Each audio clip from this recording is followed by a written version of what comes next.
Well, let's go. Week one of the presentations. Our week zero video got jacked up, by the way. Oh, really? The one we recorded on the iPhone. Oh, it really didn't work?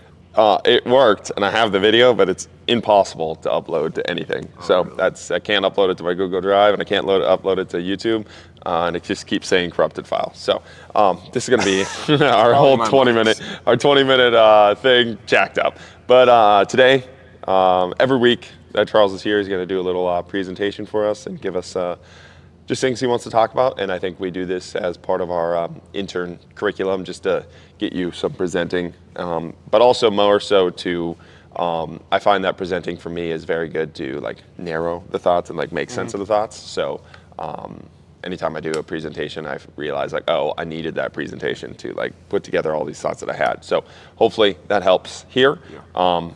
And without further ado, take us away. What are we talking about today? Yeah, so I want to talk a little bit about how I think fitting student athletes or athletes in general, but I mean, I'm more talking about personal experience here. So I'm going to talk about student athletes in the college environment and how I think putting them into a mold or fitting them into a cookie cutter model is leading to their downfall. It's leading to a bunch of things that hinder their capacity to think, I believe.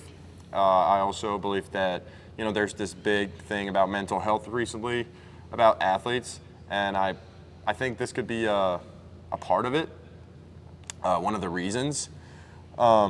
Mostly because I feel like athletes, when they go to college, they leave home, they kind of fly with their own wings, and they feel the need to experiment a bunch of things, right? They want to do this, they want to do that. But then they get to a point where experimentation and being free and doing things is not really welcomed by the coaching staff or whatever, the people that are kind of overseeing what they're doing. And what that does, I feel like like I said, it limits their ability to think critically, limits their ability to take decisions. It lowers their confidence because now their set of belief is completely disregarded. And not only is it disregarded, but they can't keep building that set of beliefs because they can't experiment and do things that they would like to do. So then I feel like it leads them down that loophole where that kind of vicious circle that I'm talking about, where now they're seeking outside gratification, and we have so many things and drugs and bad things that you can get into these days that I feel like they're getting into more of that, and that's leading them to become not as good as they could on the field, but also as in their development as human beings. Expand on what you mean by athletes getting stuck in a mold. What do you mean by that? Yeah, so it's like, let's say you have a philosophy, and this is what we do here, right? But then putting them into a model and refusing to let them experiment with what they think could work for them, and completely disregarding any attempt to get better at a certain thing. So let's say in baseball, I have used this drill for that amount of time. But if this drill isn't something that is in our philosophy, well, in philosophy, I can put that into kind of, way of speaking here, but it's not like, your philosophy as a team should be like, we want to promote teamwork, we want to win games, whatever it is. But then when it comes to individual development, I feel like that's when coaches put players into a mold the most, and that's when I think it hinders their performance the most and their development, because then they're limited in the things that they can do to get better, especially with the team. And that's when I'm talking about, like, it's not good for their confidence, it's not good for their development. It makes them lose the love of the game, because then they can't practice what they like, because they're forced to do what these people are doing, which may not work. And then they get told, well, you need to buy in, or else you can go fuck off, go somewhere else, find another program. And that's where I think the problem lies. And I wasn't really sure that I was going to talk about this, but I've been here the past couple of weeks, and I've been experimenting and practicing and, finding ways to be a better coach and doing my own thing training-wise, and I've gotten so much better, so much happier by this, and I realized that I need this. And it might not be something that is needed for every athlete, but that freedom, that ability to experiment and go down different pathways and see, okay, maybe that won't work, but I need to see it for myself. And I feel like a lot of athletes need that as part of their, flying with your own wings, experimenting things, especially in that phase of your development when you're, early 20s, 19, 18 years old. Well, and on that note too, it's like athletes need the freedom, and some athletes need the freedom to have structure. You know what I mean? Like there are athletes that they just want to be told drill A, drill B, drill C. And there's our athletes like myself, and it sounds like yourself too, that would absolutely despise and crumble in that system. And what I think coaches don't realize is athletes need freedom to do both, right? So if the athlete is a structured athlete and they need structure in their life, give them the freedom to have that structure.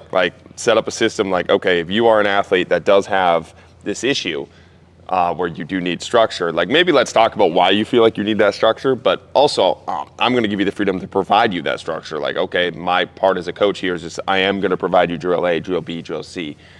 What most coaches that are doing that fall into in here is they don't realize a lot of other athletes need the freedom to have not drill A, drill B, drill C. They need freedom to experiment and feel some of these things. But I think most coaches go one or the other. It's only free play, only freedom of movement, and they disregard the very analytical athletes that are very internally based.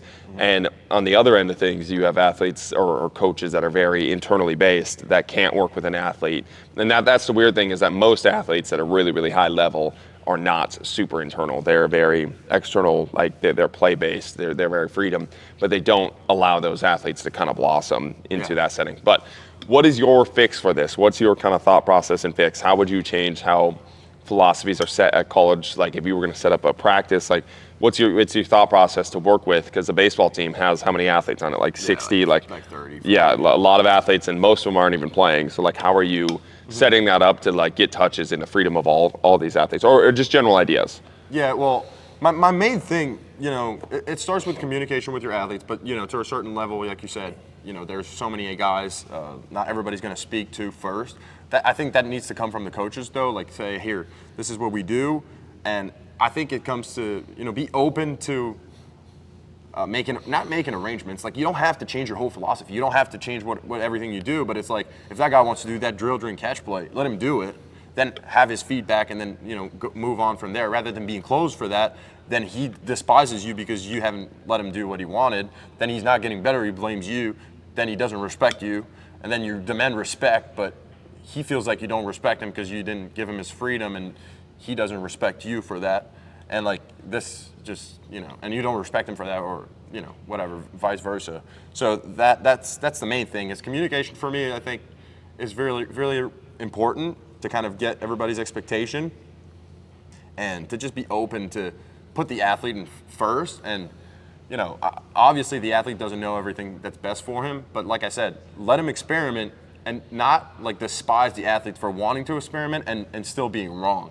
Last year when I was training in the summer at Shred Athletics, my coach let me, a few things. I was like, hey, how about I try this? He'd be like, okay, try it. He knew, he's coaching 100 guys, and he knows that it wasn't going to work, but he let me, it was important for me to do it. And then it didn't work, and I was like, yeah, it didn't work. He's like, yeah, I know, but I let you do it. Yeah. And I was like, I appreciated that so much, and I didn't realize that growing up, how certain coaches were letting me do this, and I didn't regard that as good coaching, but now I see it as so good coaching with athletes like me that need that. So, allowing the athlete to do that and not despising them for wanting to break out the mold a little bit, and just it's like a child. It's okay, don't tell them no to everything. Let them play, let them climb the ladder a little too high and without scaring him, and be like, that one time he's going to fall and get hurt, and it's yeah, well, you can't climb that high. It's the same thing with the athlete kind of blossoming into, their development. Well, I think one of the big things too at the college level specifically is the communication piece gets all sorts of jacked up with the circus show that is the recruiting process. Mm-hmm. And the recruiting process is all anti-communication. It's all say whatever you have to say to get to the athlete on campus. And I think if just on the front end, we stopped playing that game and we're like, hey, this is our philosophy, come here or don't. Because this is the thing I get a lot. It's I have athletes reach out and they're like, the strength coach is terrible, this sport coach is terrible. I'm like, okay, you got two options here. Right now you're taking option 3, which is bitch to some random dude online that you don't know. You're bitching to me. you have two options. Like if it's actually that dumb and that stupid, then you need to transfer out and you need to go somewhere else, right? Like if it's actually pushing you to that level, then you need to leave and you got to go somewhere else and then find somebody that does fit your system. Or you got to like suck it up and realize maybe it's not that stupid, maybe part of it is you. But I think the reason that issue comes about is coaches lie about their philosophy on the recruiting trip, right? So like they'll sell you on what, like, yeah, we're a very open-based program, we're very like whatever, we're athlete-centered, we're all this bullshit, we're family, and then you get there and it's not like that at all, and then the athlete does have to waste a year. But then again, the athlete solution is either one of two. Like don't sit there in that middle ground. You transfer out and find somebody you knew that's not lying to you, or don't. But the original issue comes in that recruiting circus show. Like, or are you saying, if you're just communicating like, hey, we do these drills here and this is what we do, then just on the front end you'd be like, fuck that, I'm not going to go there, like it's not going to fit with my system, it'll fit with somebody's. But I just feel like the coaches on the front end, they just don't do that at all. They kind of lie a lot in that recruiting process. Yeah, they definitely put a little more than what you can expect, and like you said, you kind of get stuck in that loophole. And to me, the biggest thing, according to what you said about like, this is what we do, and then you either suck it up and fucking grind regardless, and try to see the good. But there's a certain extent to that where, like, this year specifically, I couldn't lie to myself. Like, I couldn't lie to myself and be like, this works, because I was getting worse. And I was like, how the fuck do I get better doing the thing that keeps making me worse? Leave. And yeah. So yeah, I mean that's where I'm at now. Yeah, exactly. But that's the I think you have to get to that point. I think a lot of people have to get to that point, and it's cool that you messaged me too, but where you're like, fuck dude, like I gotta get out of this. But I think a lot of people need to get to that point, that actual rock bottom, because I think a lot of people will sit in the half-ass, kind of do their own thing, kind of do what the program's doing, and then you never actually reach a point where you realize like, this, I'm actually getting worse. Yeah. This actually objectively doesn't work. I need to leave, I need to transfer, and they'll sit 4 years in a system that is just not whether the system is wrong or it's just not a right system for them. Like either one, it could be both. Because it can work for some people, like you said. Yeah, if the record is 0-48, it's probably the system and not the not the people going into the system. But that's objective data there. But I just think I think Dak was talking about this the other day. It's like if something is there, like you have to be strong enough to just be like, fuck that, I'm not doing that anymore. Yeah. But anyways, in the front end, it shouldn't be put on 18 to 20-year-old athletes. Like it sucks that it's got to that point and that's the only solution. But again, on the front end, it's like, let's just be better fucking coaches. Yeah. And allow athletes, like you said, the freedom to play as a kid and fuck up by themselves too, and allow them to fuck up. And we'll do a lot of that here. It's like so many times in a weight room where like an athlete has a weight on, I'm like, you're not getting that weight. Like I fucking know you're not gonna get that weight. You're gonna get bodied, and I'm gonna record it, and I'm gonna show you exactly, and I'm gonna roast you for it, because I'm like, you're an idiot. Like, what are you doing? Like, why are you trying that? You know you weren't gonna get that. We all know it, like why we're messing around there. But again, you have to allow that person to fail, and you have to roast them for it on the back end for it, for them to change and for them to but they have to come to it beforehand. Because if you tell an athlete, hey, just don't do that weight, they're like, well, I can do it. Like, no, you can't, and I'm gonna objectively show you can't do that weight by letting you fail. Exactly. But at least you give them a reason to trust you. Like, and that's how you build trust too. It's like, don't just tell me it doesn't work and not let me do it, because then I still think about it. And then, like that, I got to a point this year where my desire to get rid of all my problems with the coaching staff and like to want to get rid of that fucking shitty environment was bigger than my desire to win, and it reflected our record. We didn't win a single fucking game because I believe that most of the guys wanted to get rid, like they wanted their environment, their life situation, because it's your life. Like you're playing college sports, especially baseball, you have like 50 games in 2 months. Like you're always playing. You're playing 5 times a week. Like you're never in the classroom. You're always with your team. And like, if it's always shitty, if there's always somebody yelling at you for no reason, like you want that to go away way more than you want to win, because you're in there in that shit all the time. So it's like you go up to bat, you don't think about winning.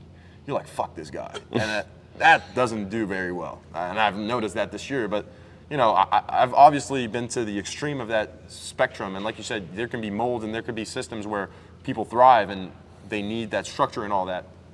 But I just believe that it's letting the athlete see for themselves a little bit, and not not like them for that, not dislike them for trying to do their own thing, letting them experiment a little bit, then have conversations about what they, because the coach can learn too from the athlete's experience sometimes, and I feel like coaches think that they know everything, especially younger coaches these days, like, I mean, young and old, but I feel like it's more frustrating to me, a young coach that doesn't want to learn, because I'm like, dude, you were in college 3 years ago, like, we're not that far apart, and I'm not saying disregarding all your abilities, but in a scenario where you get there and I don't know you and we've known each other for that long, and like I just feel like we need to have that respect, and if you don't lay that down in the beginning, it's not going to work. And I had a podcast with my buddy the other day, and we were talking, you don't need to like your coach, but you need to respect your coach, and I think that's the biggest part. Like, he doesn't need to be your friend, but you guys need to have that respect where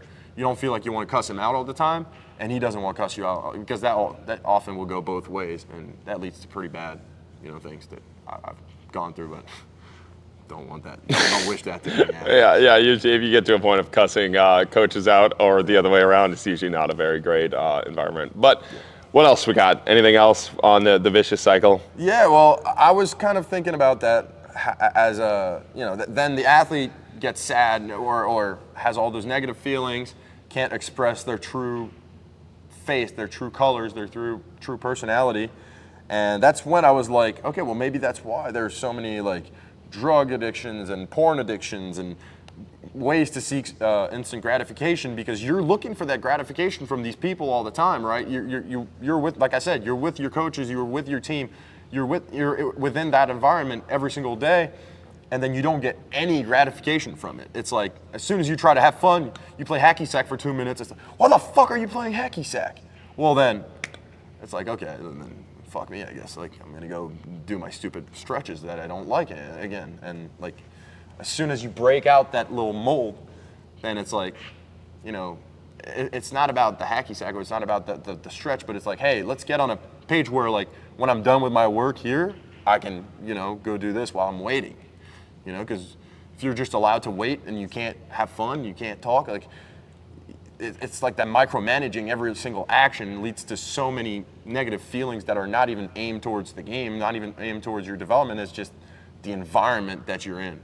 And that sucks. That's what sucks the most. And that's why I was like, that might be a reason of why people are like, hey, let's go watch porn, let's go smoke weed, and let's go do all these things that, like, I'll get a rush real fast that leads them to that, like, get addicted to that and become a lesser version of themselves.